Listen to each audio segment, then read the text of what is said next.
سيدنا علي وسيدتنا فاطمة وسيدتنا زينب وسيدنا حسن وسيدنا الحمدللہ رب العالمین والصلاة والسلام علی سید الانبیاء والمرسلین اللہم صلی علی سیدنا و مولانا محمد وعلی آلہ واصحابہ وبارک وسلم وصلی علیہ۔ دنیا کے تمام دیکھنے والوں کو، تمام چاہنے والوں کو، تمام پیار کرنے والوں کو، اور جہاں جہاں تک اس وقت میری آواز کو سنا اور مجھے دیکھا جا رہا ہے، جنید اقبال کی جانب سے انتہائی محبت کے ساتھ السلام علیکم۔ ایک بار پھر ناظرین، آپ کو پر نور صبح میں صبح نور کے ساتھ میں دل کی گہرائیوں سے خوش آمدید کہتا ہوں، اور آئیے چلتے ہیں بلا توقف حضرت ابو انیس محمد برکت علی علیہ رحمہ کی تعلیف اسماء النبی کریم صلی اللہ علیہ وآلہ وسلم سے رسول اللہ صلی اللہ علیہ وآلہ وسلم کا ایک اسم مبارک پڑھنے اور سننے کی سعادت حاصل کرتے ہیں۔ سیدنا الراقی صلی اللہ علیہ وآلہ وسلم، ہمارے سردار رکوع فرمانے والے، درود و سلام بھیجے اللہ آپ صلی اللہ علیہ وآلہ وسلم پر، آپ صلی اللہ علیہ وآلہ وسلم کے آل پاک پر اور صحابہ کرام رضوان اللہ تعالیٰ علیہم اجمعین پر۔ حضرت انس بن مالک رضی اللہ تعالیٰ عنہ سے روایت ہے کہ حضور نبی کریم صلی اللہ علیہ وسلم نے ارشاد فرمایا کہ رکوع اور سجود کو قائم رکھو، قسم اس ذات کی جس کے قبضہ قدرت میں میری جان ہے، جب تک تم رکوع اور سجود کرتے ہو تو میں تمہیں دیکھتا ہوں کہ تم کس کیفیت میں رکوع اور سجود کرتے ہو۔ ناظرین کرام، آج آپ نے ہمارے ساتھ رہنا ہے، کہیں نہیں جانا، کیونکہ آج باتیں انتہائی عشق سے بھرپور ہوں گی، عشق سے، محبت سے، قربانیوں سے بھرپور ہوں گی کہ آج تذکرہ پاک ہے عشق مصطفیٰ صلی اللہ علیہ وآلہ وسلم میں اپنا سب کچھ قربان کرنے والے شہیدوں کے عظیم گھرانے کے چراغوں میں سے ایک انتہائی عظیم ترین چراغ کا۔ آج تذکرہ پاک اس ہستی کا ہے جن کا گھرانہ فدا کا ابی و امی یا رسول اللہ صلی اللہ علیہ وآلہ وسلم کی عملی تصویر تھا۔ آج تذکرہ پاک اس ہستی کا ہے جنہوں نے اسلام کی ابتدائی دنوں میں دار ارقم سے اٹھنے والے نور سے اپنے قلب کو منور کیا اور السابقون الاولون کی اعلیٰ ترین کہکشاں کے بزم نشین ہوئے۔ آج تذکرہ پاک اس مبارک ہستی کا ہے ناظرین جو عشق مصطفیٰ صلی اللہ علیہ وآلہ وسلم کی شدت اور حدت میں ایسے کندن بنے کہ کفار کی طرف سے آگ میں جلنا تو تسلیم کیا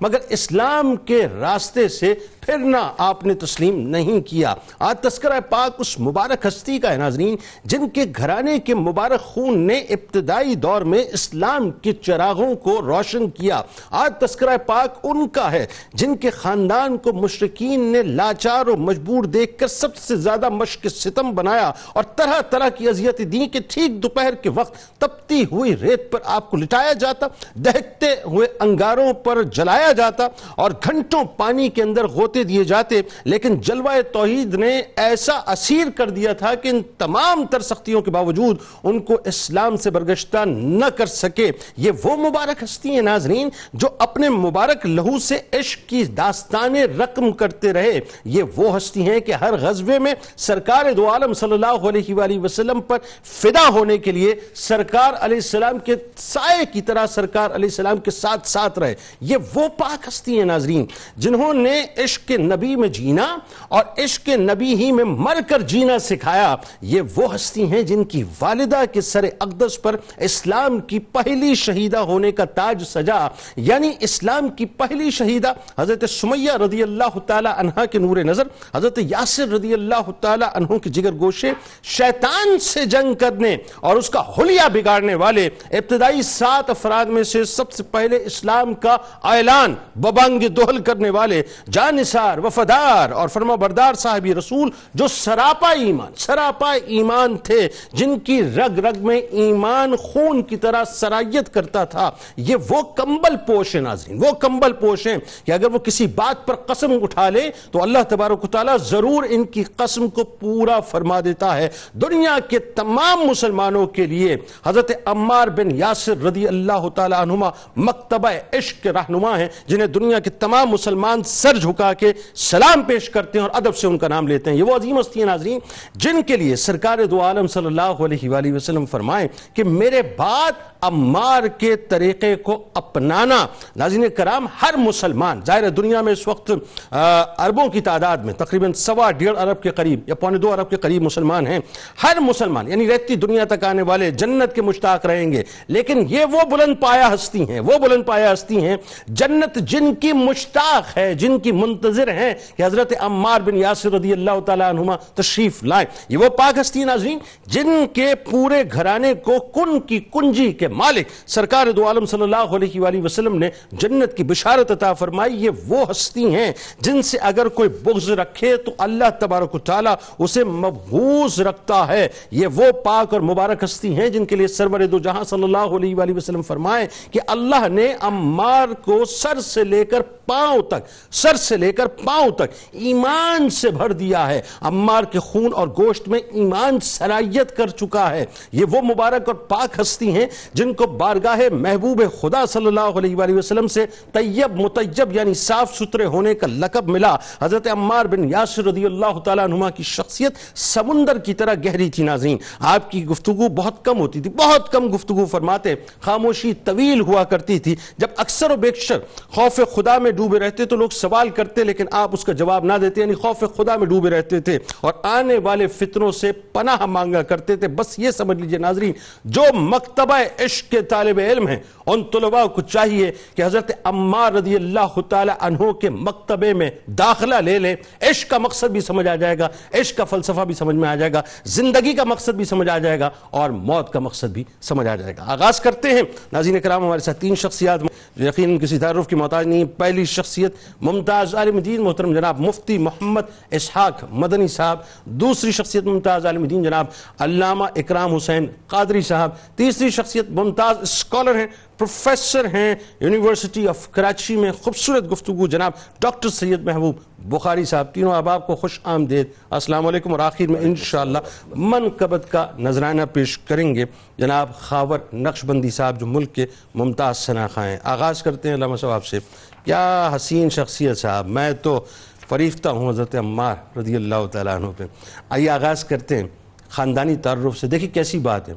رہتی دنیا تک اسلام کی ہسٹری جو بھی لکھے گا، جب لکھی جائے گی، اسلام کے پہلی شہیدہ کا تذکرہ آئے گا تو آپ کی والدہ محترمہ حضرت سمیہ رضی اللہ تعالیٰ عنہ۔ آغاز کریں جی خاندانی تعارف اور ساتھ ساتھ آپ رضی اللہ تعالیٰ عنہ اور آپ رضی اللہ تعالیٰ عنہ کے والدین کا جو قبول اسلام کا معاملہ اور آپ کے والدین اور بھائی جو ہیں ان کی جو ظاہر شہادت کا معاملہ ہے، سارا بیان کیجیے۔ بسم اللہ الرحمن الرحیم۔ حضرت عمار بن یاسر رضی اللہ تعالیٰ عنہ کے حوالے سے آج گفتگو ہے۔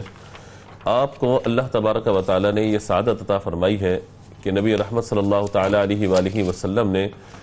جن لوگوں کو ابتداءً اسلام کی دعوت دی اور انہوں نے بلا شک و تردد اسلام قبول کیا، آپ کا گھرانہ ان میں شامل ہے۔ سبحان اللہ۔ آپ کے والد محترم حضرت یاسر ہوں، آپ کی والدہ محترمہ حضرت سمیہ ہوں، آپ کے بھائی عبداللہ ہیں اور آپ ہیں، یہ وہ ہستیاں ہیں کہ پورے کا پورا گھرانہ داخل اسلام ہوا۔ سبحان اللہ۔ اور خدا فرماتے ہیں کہ ہماری یہ کیفیت تھی کہ جب 5 غلام تھے، 2 خواتین تھیں اور ایک حضرت ابوبکر صدیق رضی اللہ تعالیٰ عنہ تھے، جب یہ افراد اسلام میں داخل تھے، موجود تھے، تو ان میں ہم بھی شامل تھے، یعنی ان ابتدائی 7 افراد میں۔ اور آپ سمجھتے ہیں کہ ابتداءً کسی کام کو کرنا اور اس وقت جو کفار قریش کا ظلم و ستم ہے، ان کی جو طاقت ہے، ان کی جو سرکشی ہے کہ کوئی شخص اگر کلمہ پڑھتا ہے اس کے ساتھ کیا وہ انداز اختیار کرتے ہیں، یہ ہمیں نظر آتا ہے پھر آپ کے خاندان کے حوالے سے۔ جب نبی رحمت صلی اللہ تعالیٰ علیہ وآلہ وسلم ان چیزوں کو دیکھتے ہیں کہ ان کے ساتھ کیا رویہ اختیار کیا گیا، ان کے ساتھ کیسے ظلم و ستم کا معاملہ کیا گیا، اس وقت آپ یہ دیکھیے کہ جب کلمہ پڑھنا، اسلام کا نام لینا، وہ اقبال نے کہا تھا نا، شہادت گاہ الفت میں قدم رکھنا ہے، لوگ آسان سمجھتے ہیں مسلمان ہونا، کتنا مشکل ترین دور تھا، کتنا مشکل معاملہ تھا، لیکن اس وقت یہ وہ ہستیاں ہیں کہ جنہوں نے اسلام پر ثابت قدمی کا مظاہرہ کیا۔ اور آگے بڑھنے سے پہلے میں ایک بات یہ عرض کروں کہ اگر آپ کو یا مجھے کہیں کسی کام میں مشکل محسوس ہو یا اسلام کے معاملے میں ہمیں لگے کہ تکلیف ہے، پریشانی ہے، وہ تکلیفیں تو کبھی میسر بھی نہیں، نہ کبھی ہو سکتی، ہمیں کتنی تکلیفیں ہوئی تھی، لیکن ہم اگر استقامت کا پہاڑ ابتداً کسی کو دیکھنا چاہیں تو یہ وہ گھرانہ ہے جس پورے گھرانے پر تکلیفیں ہو رہی ہیں، پورا گھرانہ مشکلات کا شکار ہے، اور نبی رحمت صلی اللہ تعالیٰ علیہ وآلہ وسلم ان کے لیے دعا فرما رہے ہیں کہ اسبرو آل یاسر، صبر کرو صبر کرو، بے شک اللہ نے تمہاری جنت کا وعدہ فرما دیا ہے۔ اور یہی وہ ہستی ہیں کہ جب ان کی والدہ محترمہ پہ ظلم و ستم ہوا اور یہ کہا گیا کہ کلمہ چھوڑ دیجئے، اسلام کو چھوڑ دیجئے، وہ ڈٹ گئی اپنے کلمے پہ. پہلی وہ شہیدہ ہے کہ جنہیں اللہ تبارک و تعالی نے اسلام کی شہیدہ ہونے کی سعادت عطا فرمائی ہے. اچھا وہ کیا علامہ صاحب منظر نامہ تو ذرا وہ بھی بیان کیجئے کہ ابو جہل نے کس انداز سے آپ کو شہید کیا؟ یعنی ایک تو پہلی شہیدہ، اور جس جبر کے ساتھ، جس ظلم کے ساتھ جو ہے شہید کیا گیا، وہ ایک اندوناک جو ہے داستان ہے. حضرت بی بی سمیہ رضی اللہ تعالی عنہ کا معاملہ یہ ہے کہ جب آپ نے اپنے اسلام کی بات کی ہے تو ابو جہل نے کہا کہ تم چھوڑو، اور ظلم کرنے لگا، چونکہ ان کا تعلق غلاموں سے تھا اور جو نسل در نسل غلامی کا سلسلہ چلتا ہوا آ رہا تھا. اور اس کا پس منظر یہ ہے کہ حضرت یاسر، ان کے بھائی، یعنی 4 بھائی تھے یہ، ان میں سے ایک بھائی جو ہے وہ بچھڑ گئے تھے، انہیں یہ ڈھونڈتے ڈھونڈتے ڈھونڈتے مکہ مکرمہ تک آ گئے. تو باقی 2 بھائی جو تھے واپس یمن چلے گئے، بھائی نہ مل سکے. حضرت یاسر نے وہیں پہ سکونت اختیار کر لی. ابو حذیفہ جو تھے انہوں نے انہیں اپنا غلام بنا لیا، اپنے پاس رکھا، اور ان کی لونڈی تھی سمیہ،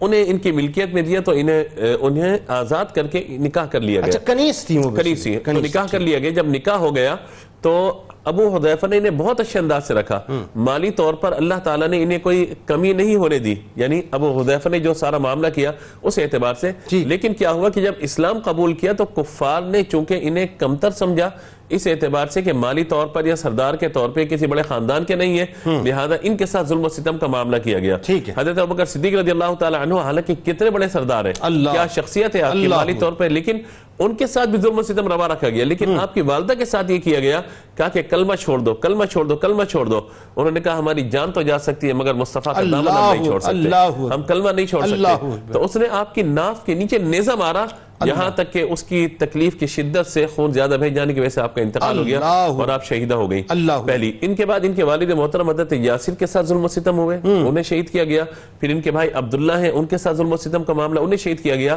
یہاں تک کہ حضرت عمار رضی اللہ تعالیٰ عنہ کو اتنے ظلم و ستم، اتنی تکلیفیں دی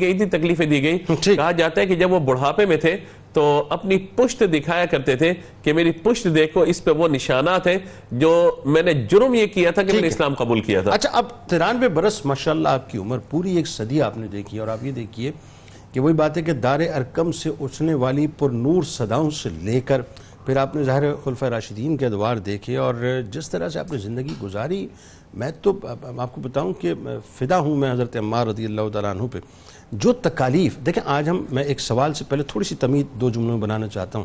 آج جو ہم پوری دنیا میں ظاہر مسلمان بچتے ہیں، اور خاص طور پہ اس وقت جو ہمیں دیکھا جا رہا ہے، ایک بات ذرا ہم سوچیں ایک لمحے کے لیے، ہم کتنا فار گرانٹیڈ لیتے ہیں نا دین کو، کتنا فار گرانٹیڈ. کلمہ مل گیا، نمازیں ادا کر رہے ہیں، عبادتیں کر رہے ہیں، جیسے ہمارے گھر کی کھیتی تھی، معاذ اللہ ثم معاذ اللہ. لیکن جو آپ رضی اللہ تعالی عنہ کا اسلام کی راہ میں تکالیف اٹھانا، آپ کے گھر کے لوگوں کا، خاص طور پہ اسپیسیفک ہم آپ کی بات کریں، اور سرکار علیہ السلام اور ان کے اہل بیت سے جو آپ نے محبت کا اظہار کیا، یعنی محبت چھوڑی نہیں، مودت چھوڑی نہیں، وہ ذرا بتائیے کیا ہو. بسم اللہ الرحمن الرحیم.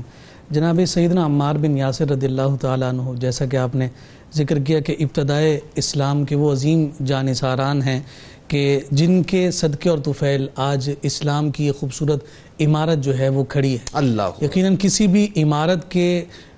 پختہ اور مضبوط ہونے میں اس کی بنیاد کا کردار ہوتا ہے. ایسے ہی تو جہاں اس بنیاد میں بلال حبشی کا خون شامل ہے، وہیں جناب عمار بن یاسر رضی اللہ تعالیٰ عنہ کی استقامت کا وہ نور شامل ہے کہ جو آج بھی ہمارے لیے رشد و ہدایت کا ذریعہ ہے. جہاں کہیں بھی مسلمان کو اذیت اور تکلیف ہو، اس کے سامنے عمار بن یاسر ہونے چاہیے کہ ایک ہستی وہ بھی ہیں کہ جنہوں نے ہر حال میں آقا کائنات صلی اللہ علیہ وآلہ وسلم سے اپنی وفاؤں کی اچھی بات آپ کر رہے ہیں. واہ واہ. آپ یہ دیکھیے کہ یہ جو ابتدائے اسلام میں مشقت برداشت کرنے والے لوگ ہیں، حضور نبی رحمت صلی اللہ علیہ وسلم نے انہیں بطور خاص جو اعزازات اور اہتمام کے ساتھ ان کی شانیں بیان فرمائی ہیں. ان میں ایک بلال حبشی ہیں کہ حضور علیہ السلام نے انہیں وہ اعزاز اور شرف عطا کیا ہے کہ عمر بن خطاب بھی انہیں اپنا سردار اور سید کہہ رہے ہیں. اور مجھے یہ بات کہنے میں بڑی لذت محسوس ہوگی کہ فتح و رضویہ شریف میں سیدی اعلیٰ حضرت نے جب حضرت عمار بن یاسر کا تذکرہ کیا تو آپ نے فرمایا یہ سردار ابن سردار،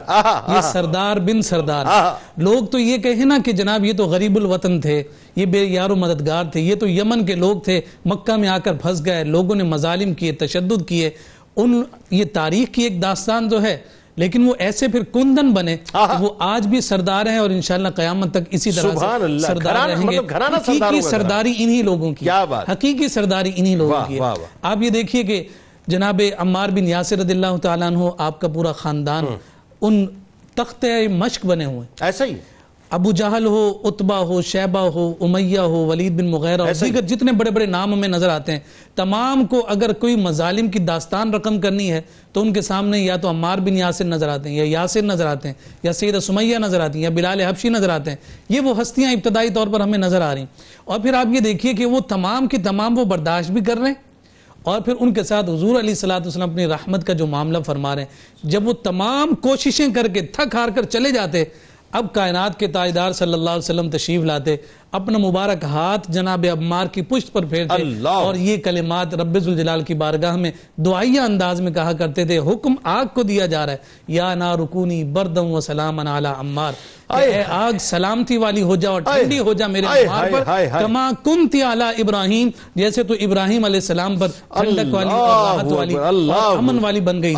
میں آپ سے صرف اتنی بات عرض کرتا ہوں، میرے رونگٹے کھڑے ہو گئے اس وقت اس گفتگو. میں آپ سے یہ بات ضرور عرض کروں گا کہ سارے مظالم اپنی جگہ ہیں، لیکن دیکھیے جس کی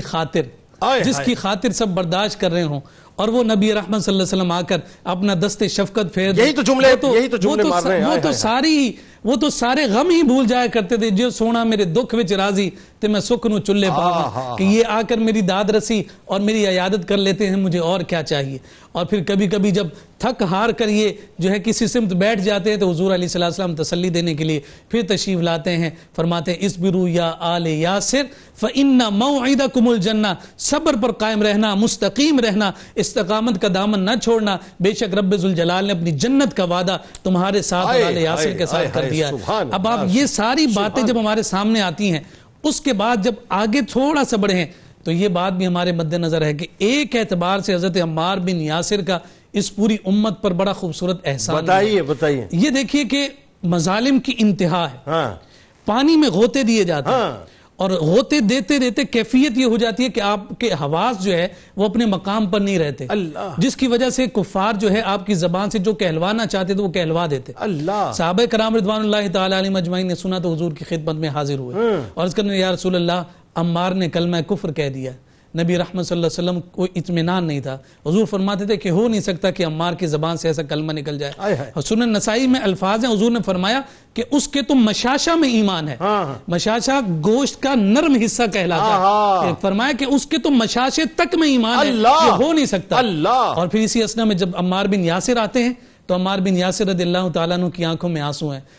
تفسیر نگاروں نے لکھا ہے کہ آقا کائنات صلی اللہ علیہ وسلم نے اپنی آنکھوں سے، اپنے مبارک ہاتھوں سے ان کے آنسوں کو صاف کیا اور فرمایا عمار کیا ماجرا ہے. انہوں نے ساری کیفیت کو جب ذکر کیا ہے تو نبی رحمت صلی اللہ علیہ وسلم نے فرمایا سب چھوڑو، یہ بتاؤ تمہارا دل کیا کہتا ہے. تو انہوں نے جواب میں کہ یا رسول اللہ دل تو آپ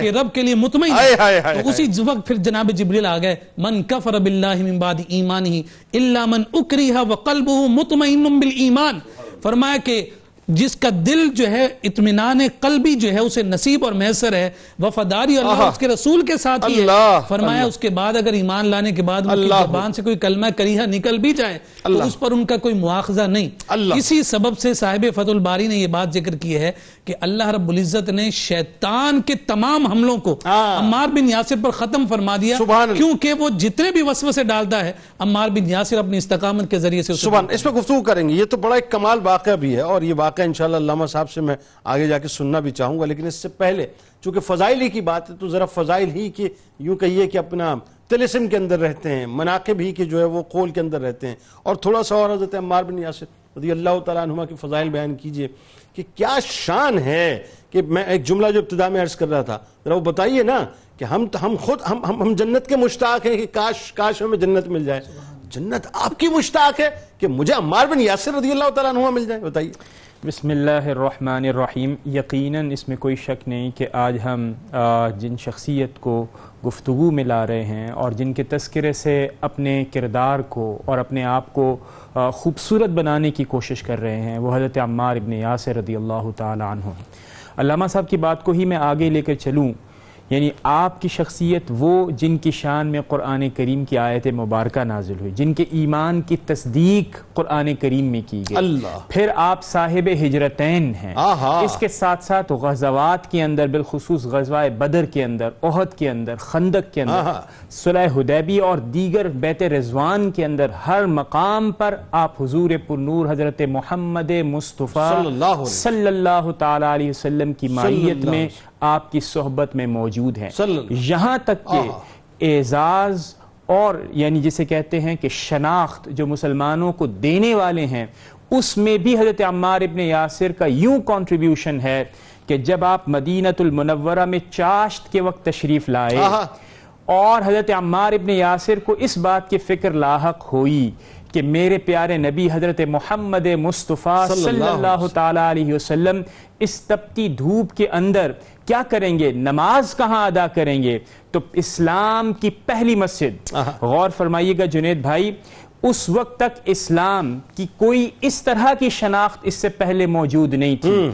حضرت عمار ابن یاسر نے جب مسجد قباء کی بنیاد ڈالی تو پورے عالم کو یہ بتا دیا کہ اسلام ایک اپنی منفرد شناخت رکھتا ہے، اور وہ شناخت کس کے توسط سے ملتی ہے، عمار ابن یاسر رضی سبحان اللہ، کیا بات ہے۔ اس سے ایک طرف تو اسلام کی شناخت ہے، دوسری طرف عشق مصطفیٰ صلی اللہ تعالی علیہ وسلم کے جذبات آپ دیکھیے کیا ہیں، جذبات یہ ہیں کہ میرے پیارے نبی حضرت محمد مصطفیٰ صلی اللہ تعالی علیہ وسلم آرام کہاں فرما کریں گے، اس کے ساتھ ساتھ لوگوں کی دعوت اور تعلیم کیسے کریں گے، اس کے لیے ایک مختص جگہ کر دی جائے، حضرت عمار ابن یاسر وہاں پر موجود ہیں۔ اور بات ذرا غور کیجئے، آپ یہ دیکھیے کہ جب حضور اکرم صلی اللہ تعالی علیہ وسلم نے فرمایا کہ میرے بعد ابو بکر و عمر کی اقتداء کرنا، پھر آپ نے عمار ابن یاسر کے بارے میں یہ فرمایا کہ اگر آپ نے کسی کی روش اختیار کرنی ہے تو عمار ابن یاسر ہے، کسی کے عمل اور کسی کے حکم کو ماننا ہے تو عبداللہ ابن مسعود ہے۔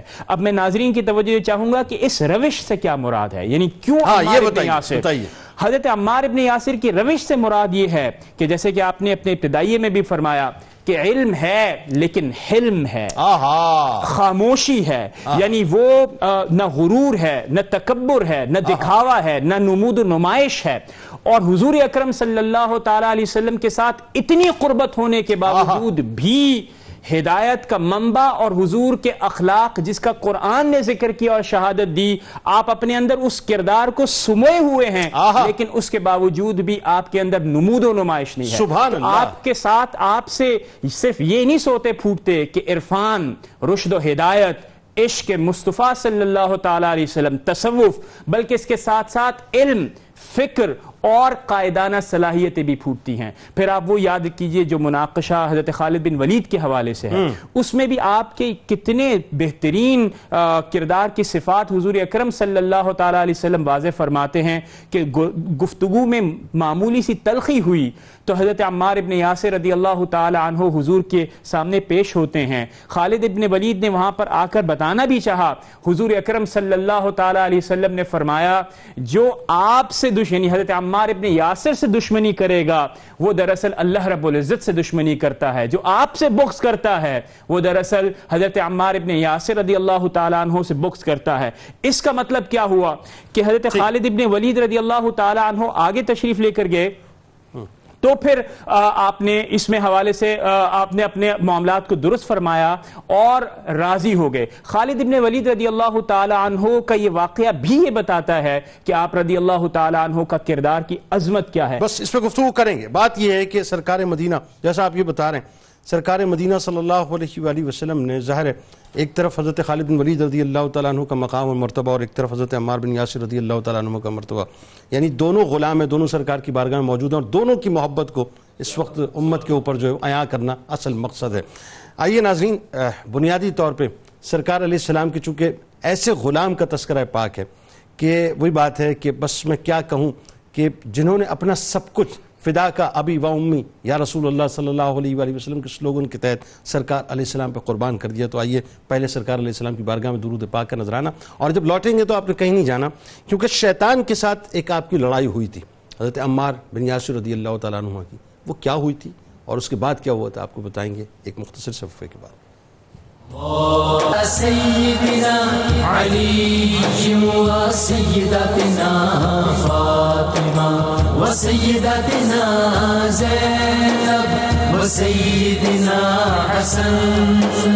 وسيدنا حسين وعلى آله وصحبه وبارك وسلم وسيدتنا فاطمة وسيدتنا على آله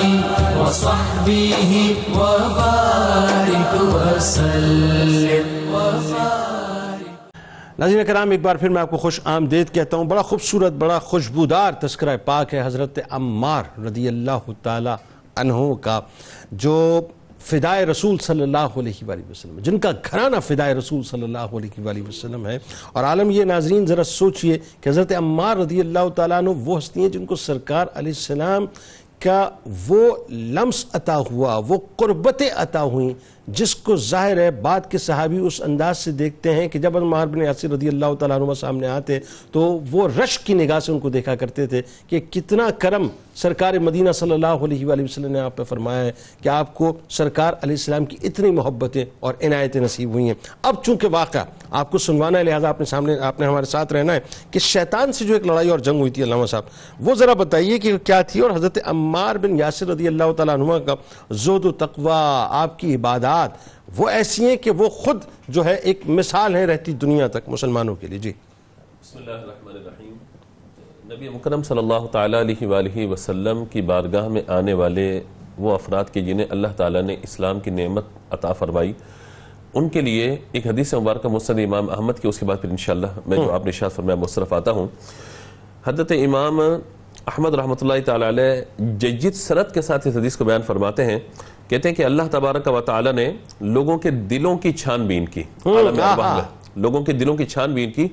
تو محمد صلی اللہ تعالیٰ علیہ وآلہ وسلم کے قلب مبارک کو سب سے بہتر پایا تو اپنی ذات کے لیے منتخب فرما لیا۔ سبحان اللہ۔ اس کے بعد اللہ تبارک و تعالیٰ نے جب پیغام رسالت سے حضور صلی اللہ تعالیٰ علیہ وآلہ وسلم کو مبعوث فرمایا تو پھر لوگوں کے دلوں کی کیفیت کو جانچا، جو سب سے بہترین قلوب تھے اللہ تعالیٰ نے انہیں اپنے محبوب کی صحابیت کے لیے منتخب فرمایا۔ اب آپ دیکھیے کہ ہم تذکرہ حضرت عمار بن یاسر رضی اللہ تعالیٰ عنہ کا کر رہے ہیں، اور حضور کے کسی بھی صحابی کا ہم تذکرہ کرتے ہیں لگتا ہے کہ وہی سب سے افضل و اعلیٰ ہے۔ ہائے کیا اچھی بات ہے، رضی اللہ تعالیٰ عنہ کا معاملہ تو یہ ہے کہ آپ یہ دیکھیے کہ جس واقعے کی طرف آپ اشارہ کر رہے ہیں اس واقعے کو بیان کرنے والے حضرت علی رضی اللہ تعالیٰ عنہ ہیں، یعنی اہل بیت اطہار سے کیسا قریبی تعلق اور کتنا قرب خاص ہوگا کہ حضرت علی رضی اللہ تعالیٰ عنہ اس بارے میں بیان کر رہے ہیں کہ حضور صلی اللہ تعالیٰ علیہ وآلہ وسلم کے ساتھ ہم تھے تو حضور صلی اللہ تعالیٰ علیہ وآلہ وسلم نے حضرت عمار کو پانی لینے کے لیے بھیجا کہ وہاں کنویں سے جاؤ پانی لے کر آؤ، اور فرمایا کہ ایک غلام آئے گا جو ایک کالے شکل کا انسان ہوگا، تم نے اس سے گھبرانا نہیں ہے، ڈرنا نہیں ہے، اور تم نے یہ خیال کرنا ہے کہ وہ تمہیں پانی بھرنے سے نہ روکے۔ آپ آگے بڑھیں، اور آپ کے ذہن میں حضور صلی اللہ تعالیٰ علیہ وآلہ وسلم کا یہ فرمان موجود ہے، جب آگے بڑھے ہیں تو ایک کالا شخص آیا، حبشی، بالکل سخت ترین اور کلی شکل والا۔ اس نے آنے کے بعد کہا کہ میں تمہیں پانی نہیں بھرنے دوں گا جب تک یہ کام نہیں کرو گے، اور وہ کام کیا تھے؟ اللہ کی معصیت کے، نافرمانی کے، گناہ کے کام تھے۔ آپ نے فرمایا کہ مجھے میرے آقا علیہ الصلوۃ والسلام نے بتا دیا تھا کہ تم مجھے پانی نہیں بھرنے دو گے، لہذا میں تو پانی بھر کے جاؤں گا یہاں سے۔ تو اس سے آپ کی کشتی شروع ہوئی، پچھاڑ دیا آپ نے، ایک مرتبہ، دو مرتبہ، یہاں تک کہ تیسری مرتبہ ہی پچھاڑ دیا۔ تو پھر اسے کہا کہ مجھے چھوڑ دو، یعنی آپ کا ارادہ تھا کہ میں اسے مار دوں، قتل کر دوں، تو اسے کہا مجھے چھوڑ دو، مجھے چھوڑ دو، مجھے چھوڑ دو۔ آپ نے اسے چھوڑا، وہ پیچھے وہ پانی بھر کے گئے۔ تو رحمت عالم صلی اللہ تعالیٰ علیہ وآلہ وسلم جہاں حضرت عمار بن یاسر یہاں یہ معاملہ فرما رہے ہیں، حضور صحابہ سے ذکر فرما رہے ہیں، اب عمار نے انہیں پچھاڑ دیا، اب وہ دوبارہ کھڑا ہوا ہے، دیکھو پھر پچھاڑ دیا، دیکھو پھر وہ آگے بڑھا، پھر پچھاڑ دیا۔ اب یہ سارا معاملہ چل رہا ہے، حضور کی نگاہ نبوت، نگاہ رحمت، اور جو اللہ تعالیٰ نے آپ کو علوم عطا فرمائے ہیں کہ نگاہ صحابہ کرام علیہم رضوان پر تو ہے، لیکن اپنے اس غلام پر بھی نظر حضور فرمائے ہوئے کہ وہ حضرت عمار کے ساتھ جو سارا یعنی براہ راست سرکار علیہ السلام ان تمام مناظر کو اپنے غلام کے دیکھ رہے ہیں کہ شیطان کو کس طرح سے پچھاڑ رہے ہیں میرے غلام، اور اس کو بیان کر رہے ہیں۔ بے شک یہ بات ہے، سبحان اللہ، اللہ تعالیٰ علیہ وسلم کی نظروں کے سامنے سارا منظر موجود ہے۔ سبحان اللہ۔ حضرت عمار جب واپس تشریف لائے تو لوگوں نے کہا کہ حضور نے اسی طرح بیان فرمایا، کہ حضور نے جانے سے قبل مجھے فرمایا تھا، اور کیا تمہارے سامنے ذکر کیا حضور نے؟ کہا حضور نے سارا واقعہ میں بیان کیا۔ تو وہ کہتے ہیں کہ میں نے حضور سے آ کے عرض کیا یا رسول اللہ یہ سارا معاملہ فرمایا، تمہیں پتہ ہے وہ کون تھا؟ کہ یا رسول اللہ میرے علم میں نہیں، فرمایا وہ شیطان تھا، کہ حضور مجھے علم ہوتا میں اسے قتل کر دیتا، لیکن چونکہ اللہ تبارک و تعالیٰ کے ارادہ ازلی یہ ہے کہ قیامت تک اسے باقی رہنا ہے، شیطان کو لوگوں کو وسوسے ڈالنے، تو اس لیے یہ سارا معاملہ یہاں مکمل ہوتا ہے۔ دوسری میں آپ کے سامنے دو باتیں یہاں پہ حضرت عمار بن یاسر رضی اللہ تعالیٰ کے حوالے سے عرض کرنا چاہتا ہوں، جو آپ کا زہد، تقوی، عبادات اور آپ کا علمی مقام و مرتبہ۔ ایک تو یہ ہے کہ آپ کی گفتگو بہت کم ہوا کرتی تھی اور خاموشی آپ کی طویل ہوا کرتی تھی، اور فکر آخرت اور خوف خدا سے آپ ہمیشہ مستغرق رہا کرتے تھے، مستغرق۔ اسی طریقے سے صلاۃ اوابین، یعنی نماز مغرب کے بعد آپ 6 رکعت نماز نفل ادا فرمایا کرتے تھے۔ کسی نے پوچھا کہ آپ مستقل یہ عمل اختیار کرتے ہیں، کبھی چھوڑتے نہیں ہیں، تو آپ نے حدیث مبارکہ بیان فرمائی جو معجم اوسط کی حدیث مبارکہ ہے کہ رحمت عالم صلی اللہ تعالی علیہ وآلہ وسلم نے فرمایا جو مغرب کے بعد 6 رکعتیں ادا کرے گا اگرچہ اس کے گناہ سمندر کے جھاگ کے برابر اللہ سب کے سب معاف فرما دے گا۔ تو یہ بہت بڑی سعادت کی بات ہے کہ 6 رکعت نماز نوافل ادا کی جائے۔ آخری بات میں اس حوالے سے بڑی اہم ترین بات، حضرت عمار رضی اللہ تعالی عنہ چونکہ حضور سے صحبت یافتہ ہیں اور اللہ تبارک و تعالی نے آپ کو بہت زیادہ علم سے بھی نوازا، حضور کی بارگاہ سے فیض یافتہ ہے، کسی نے کسی مسئلے میں آپ سے بات کی، اس کی وضاحت طلب کی، تو چونکہ ہمارے ہوتے ہیں نا فردی سوالات بعد اوقات لوگ کر دیتے ہیں، تو ایک سوال اس طریقے کا آپ سے کیا گیا تو آپ نے فرمایا کیا یہ مسئلہ درپیش ہو چکا ہے؟ تو لوگوں نے کہا نہیں ابھی یہ مسئلہ نہیں ہے، لیکن اس پر پہلے سے آپ کی رائے پوچھنا چاہتے ہیں۔ تو آپ نے فرمایا کہ جب پیش آئے گا تو دیکھ لیا جائے گا اور جو شرع کا حکم ہے وہی تمہیں بتا اسی وقت جواب دیا جائے گا۔ بات آگے بڑھاتے ہیں، آپ کی ظاہر ہے بہادری اور شجاعت خاص طور پہ وہ ایسی کہ اب دیکھیں نا 93 برس تک آپ کی ماشاءاللہ اللہ تعالیٰ نے ظاہری حیات رکھی، لیکن آپ نے کوئی غزوہ نہیں چھوڑا، اس بارے میں بتائیے، جنگوں میں آپ شریک رہے، اسلام کے دفاع کے لیے اور اپنے آپ کو مٹانے کے لیے جو ہر وقت تیار رہتے تھے، بتائیے ذرا آپ کی بہادری اور شجاعت کے بارے میں۔ بسم اللہ الرحمن الرحیم۔ دیکھیے کسی بھی شخص میں جب آپ یہ بہادری کا وصف دیکھتے ہیں تو اس کے پیچھے کوئی نہ کوئی راز ہوا کرتا ہے۔ بنیادی طور پر جو فلسفہ ہے وہ یہی ہے کہ انسان کوئی بولڈ جب اسٹیپ لینے لگتا ہے تو اس بولڈ اسٹیپ سے پہلے اسے کوئی ہرڈل ہوتی ہے، کوئی ہچکچاہٹ ہوتی ہے، یا تو سبب اس کا کوئی ذاتی ہوتا ہے یا کوئی فرد ہوا کرتا ہے۔ جی اچھا، اگر جس نے یہ حضور نبی رحمت صلی اللہ علیہ وسلم سے براہ راست سنا ہو جاؤ جا کر تم جنگ میں لڑو، جیسے ہی لڑو گے اور اللہ کی راہ میں شہید ہوگے فوراً جنت میں چلے جاؤ گے، تو صحابی کے ہاتھ میں اگر کھجوریں بھی ہیں تو وہ بھی پھینک کے میدان جہاد میں چلا جاتا ہے کہ مجھے تو جنت ملنی ہے، اس زندگی کا میں نے کیا کرنا ہے۔ تو یہ جو ہچکچاہٹ ہوتی ہے انسان کی اگر انفرادی طور پر ہو تو اسے اپنی جان سے زیادہ بڑھ کر تو کوئی شے نہیں ہوتی، اور جنہوں نے جو ہے یہ وعدے حضور سے کر رکھے ہوں کہ ہماری جان آپ کے قدموں پر نچھاور ہونے کے لیے ہے، تو ان سے بڑا بہادر اور ان سے بڑا دلیر کون ہو؟ سبحان اللہ۔ صحابہ کی پوری صف میں یہ وصف خاص ایسا ہے کہ جو ہر ایک میں بدرجہ کمال پایا جاتا ہے، جو حضور علیہ السلام پر مر مٹنے کے لیے ہر وقت تیار ہمیں نظر آتے ہیں۔ اب آپ یہ دیکھیے کہ تمام غزوات میں چونکہ السابقون الاولون میں یہ شامل، ابتدائی اسلام میں داخل ہونے والے یہ شامل، ابتدائی طور پر تمام مصیبتیں برداشت کرنے والے یہ، حبشہ کی جانب ہجرت ہو رہی ہے تو ان کے سردار بن کر سپہ سالار بن کر جانے والے یہ، مدینہ المنورہ ہجرت کرنے والے یہ، حضور علیہ السلام کے ساتھ ابتدا سے لے کر آخر تک ساتھ رہنے والے، ہر غزوہ میں حضور نبی رحمت صلی اللہ علیہ وسلم کے ساتھ ساتھ ہیں، حضور علیہ السلام کی شانہ بشانہ ہے، اور ساتھ ساتھ فرمایا کہ یہ ایسے بہادر صحابی تھے کہ جس سمت چلے جاتے تھے وہاں جو ہے وہ صفوں کی صفوں میں جو ہے وہ ہلچل مچ جایا کرتے تھے کہ یہ کون سا مجاہد ہے۔ پھر ان کے ساتھ ایک اور معاملہ یہ بھی تھا، وہی بے باکی اور جو بہادری کا عالم ہے۔ آپ کے حوالے سے یہ بات بھی عرض کروں کہ آپ ایسے عظیم شاہین ختم نبوت ہیں، جنگ یمامہ کے عظیم مجاہد ہیں کہ جنہوں نے اس وقت اس جنگ میں شرکت کر کے اور اپنی جان داؤ پر لگا کر اس بات کا اعلان قیامت تک کے لوگوں کے لیے کر دیا، ہماری جان عقیدہ ختم نبوت پر سبحان اللہ۔ جنگ یمامہ میں جس طرح سے آپ نے، میں تاریخ کے ان جملوں کو مانتا ہی نہیں کہ مسلمان منتشر ہوئے، میں جملوں کو مانتا ہوں کہ وہ عشق جو ہے اس کو مجتمع کیا حضرت عمار رضی اللہ تعالیٰ عنہ نے، تو جو آپ نے اعلان فرمایا کیسے مجتمع کیا تھا بتائیے نا۔ ٹیلے پر چڑھ گئے، اور ٹیلے پر یہاں یہ بات تو ہے کہ آپ نے پکارا مسلمانوں کو ہے، کبھی آپ کہتے ہیں نا کہ بیٹی کو کہہ کر بہو کو سنایا جاتا ہے، حضرت عمار بن یاسر کا حوال یہی تھا کہ آپ ٹیلے پر کھڑے ہو کر مسلمانوں کو بلا رہے تھے، در حقیقت وہ کفار کو کہہ رہے تھے کہ دیکھو عمار یہاں کھڑا ہے، اگر مقابلہ کرنا تو سبحان اللہ۔ یہ وہ کیفیت تھی جب حضرت عمار بن یاسر لڑ رہے ہیں تو لڑتے ہوئے آپ کا کان جو ہے کٹ گیا، اور جب کان کٹا ہے تو کان زمین پر گرا اور پھڑ پھڑا رہا ہے، آپ کی نظر اس جانب نہیں ہے، آپ کی نظر دشمن کی جانب، اور پورا مارکا آپ نے لڑا اور مارکا لڑنے کے بعد جو کان آپ کا نہیں تھا آپ اس پر فخر کرتے تھے اور کہا کرتے تھے کہ جناب یہ کل قیامت کے دن میرے لیے بخشش اور شفاعت کا ذریعہ ہوگا، کیونکہ یہ اللہ کی راہ میں اور مصطفیٰ کریم صلی اللہ علیہ وسلم کی ختم نبوت کے لیے جو ہے یہ شہید ہوا ہے، یہی میرے لیے ذریعہ جو ہے نا بخشش اور نجات ہوگا۔ اور پھر آپ غزوات کے جملہ امور میں آپ دیکھ لیجئے، پھر جناب سیدنا صدیق اکبر رضی اللہ تعالیٰ ایک جملہ ادا کرنے دیجئے، جو سماعت ختم نبوت کی محافظت پہ قربان ہو، ایسی سماعتوں پہ لاکھوں سلام۔ سبحان اللہ، سبحان، بالکل بالکل آپ نے بجا فرمایا۔ اور تمام غزوات میں آپ دیکھ لیجئے، پھر اس کے بعد جناب صدیق اکبر، جناب عمر فاروق رضی اللہ تعالی عنہما اور جناب عثمان غنی رضی اللہ تعالیٰ عنہ کے دور خلافت میں بھی جہاں جہاں مسلمان بڑے بڑے مارکوں میں گئے ہیں، یہ عمار بن یاسر جو ہے ہراول دستے کی سی صورت اختیار کیے ہوئے ایک ذات میں انجمن بنے ہوئے یہ مجاہد ہمیں نظر آتے ہیں۔ بھائی جن کی زندگی کا مطمع نظر ہی یہ ہو جائے کہ میری جان کی کوئی حیثیت نہیں، جان دی ہوئی اسی کی تھی، حق تو یہ ہے کہ حق ادا نہ ہوا، بس انہوں نے ساری زندگی اسی حق کو ادا کرنے کی صحیح ہے۔ سبحان اللہ۔ بات آگے بڑھاتے ہیں ڈاکٹر صاحب، دیکھیں اس میں ایک اور جو بڑی خاص بات ہے وہ یہ کہ حضرت عمار بن یاسر رضی اللہ تعالیٰ عنہما نے آپ دیکھیے کہ پوری زندگی ایک جہد مسلسل کی طرح گزاری، سرکار علیہ السلام کے دست مبارک پر اسلام قبول کرنے سے لے کر پردہ فرمانے تک، اور پھر خلفۂ راشدین کے دور میں جو آپ کا کردار ہے، یعنی وہ ادوار ایسے ہیں کہ آپ نے اپنا ایک بھرپور کردار ادا کیا ہے۔ کوفے کے آپ گورنر بھی رہے حضرت عمر فاروق رضی اللہ تعالیٰ عنہ کے دور میں، تو ذرا بتائیے کہ وہ کیا کردار تھا، اور خاص طور پہ دنیا کو آپ بڑا ہیچ سمجھتے تھے، یعنی دنیا کی حقیقت آپ کے نزدیک کچھ بھی نہیں تھی۔ بسم اللہ الرحمن الرحیم۔